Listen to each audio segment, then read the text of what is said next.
तो गिरिजा देवी नाम की एक महिला थी।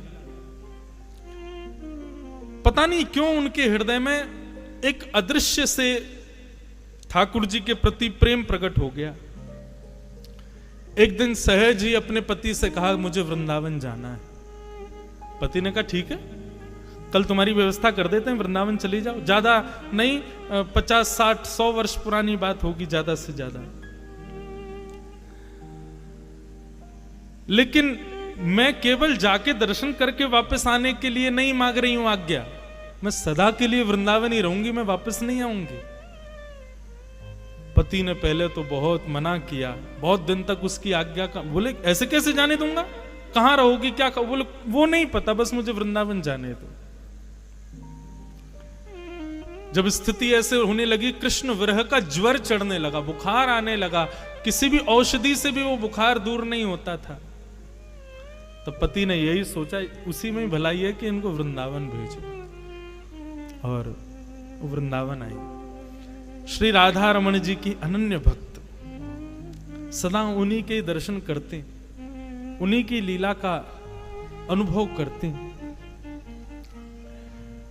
कभी ठाकुर जी स्वप्न में आते, कभी अनुभव में आते, कभी मंदिर में वो दर्शन कर रही होती तो उनको अनुभव होता कि कंधे पे बैठे मेरे और मुझे ऐसे करके देख रहे हैं, ऐसा उनको अनुभव होता धीरे धीरे। लेकिन जैसे ही वो उस अनुभव में प्रवेश करती, ठाकुर जी अंतर्ध्यान हो जाते, उनको ये पीड़ा सहन नहीं होती। और राधा रमण जी से कहती, आप आते ही क्यों जब आपको मिलना ही नहीं है, तो आप मुझे स्वप्न में क्यों दिखते हो जब आपको निरंतर रहना ही नहीं है, तो मुझे स्पर्श करके क्यों जाते हो जब मेरा स्पर्श नहीं आपको करवाना है, तो मत किया करो आप ऐसे। मैं नित्य मंदिर आऊं, आपको देखूं, चली जाऊं, यहीं तक भक्ति रहने दो ना, आप क्यों मुझे पीड़ा देते हो। ये गोपियों की स्थिति भागवत में यही है। नेह किम वद विष जलाप्यया व्याल राक्षसा वर्षमा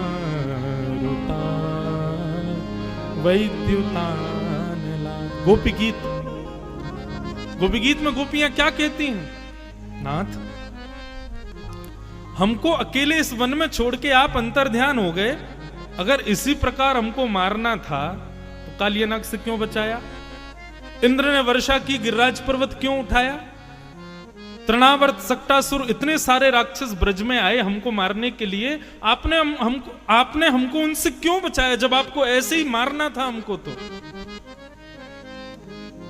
वही बात गिरिजा देवी कहने लगी, हे राधा रमण, आपको नहीं समझ आता है, लेकिन आप जब स्वप्न में आके अंतर ध्यान होते हो, मुझे छू के चले जाते हो, मुझे बार बार अनुभव, उसके बाद मेरी जो स्थिति होती मैं कैसे बताऊं, प्राण निकल जाएंगे मेरे किसी दिन, ऐसा मत करो। एक दिन महामंत्र का जाप कर रही थी, हरे कृष्ण कृष्ण कृष्ण हरे हरे, हरे राम राम राम हरे हरे। महामंत्र का जप निरंतर करती थी, और जब वो जप करने बैठती तो कभी हाथ से माला छूट जाए, कभी उनको नींद सी आने लग जाए, कभी पीछे से नोच के भग जाए ठाकुर जी, ऐसे कुछ ना कुछ करते थे। पता नहीं उनके मन में कहां से ये भावना आई, और उन्होंने माला पुनः उठाई और महामंत्र ना करके श्री राधा श्री राधा श्री राधा श्री राधा श्री राधा जपने लगी।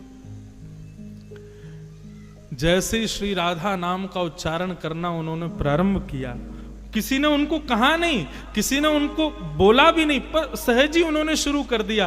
क्यों? इस विरह वेदना को श्री जी समझ गई थी कैसे दूर करना है। बहुत ध्यान से सुनना क्या हुआ। जैसे श्री राधा राधा राधा जपने लगी तो गिरिजा देवी एक गोस्वामी जी के यहाँ किराए पर रहती थी, नीलमणि गोस्वामी जी के घर पर किराए पर रहती थी।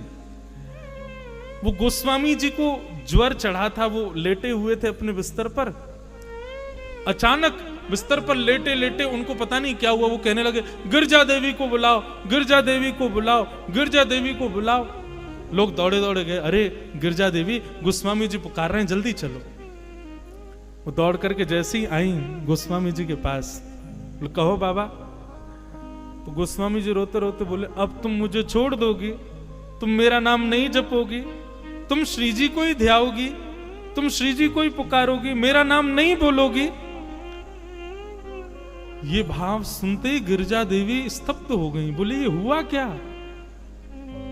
तब उनको याद आया, बोले मैं महामंत्र करते करते श्री जी का नाम उच्चारण करने लगी, इसलिए ठाकुर जी ही इन गोस्वामी जी के मुख से मुझे संकेत कर रहे हैं और विरह व्याप्त करके कह रहे हैं कि मेरा नाम क्यों नहीं ध्या रही हो, मुझे छोड़ दोगी, अब तुम श्री जी की हो जाओगी और सदा उन्हीं की रहोगी, मेरा नाम नहीं ध्याओगी।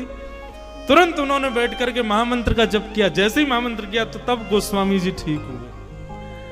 तब उनको चाबी पता चल गई ठाकुर जी की। बोले अच्छा तो ये बात है, मतलब ठाकुर जी महामंत्र आदि ये सब ठाकुर जी के नाम है, सब अत्यंत श्रेष्ठ हैं। भगवत कृपा तब तक होगी नहीं जब तक उनके नाम गुरु प्रणाली से नहीं